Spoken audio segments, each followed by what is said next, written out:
without somebody in the street trying to eat what I said. I know I spread words like butter on toast, cause when you get it in the morning, then you love it the most. But see, it's really the beef I hate, even though it's a lot of y'all that wanna see my plate. I dedicate time to separate lines and go bananas when I think about the food for your mind. And stay away from them rotten apples. When you're fed, some get fed and do a lot to get at you. So I match my caliber with my calories. 45 shots of slices like can it be? Nah, where you want it, breast of the thigh. I got a 2-piece and fries for niggas like y'all. So why would I pass my plate when I'm working for a salary to pass my weight?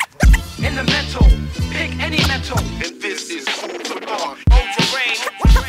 Food for thought, dog. Get a plate. And I leave your brain stimulated. Niggas is frozen. In the mental,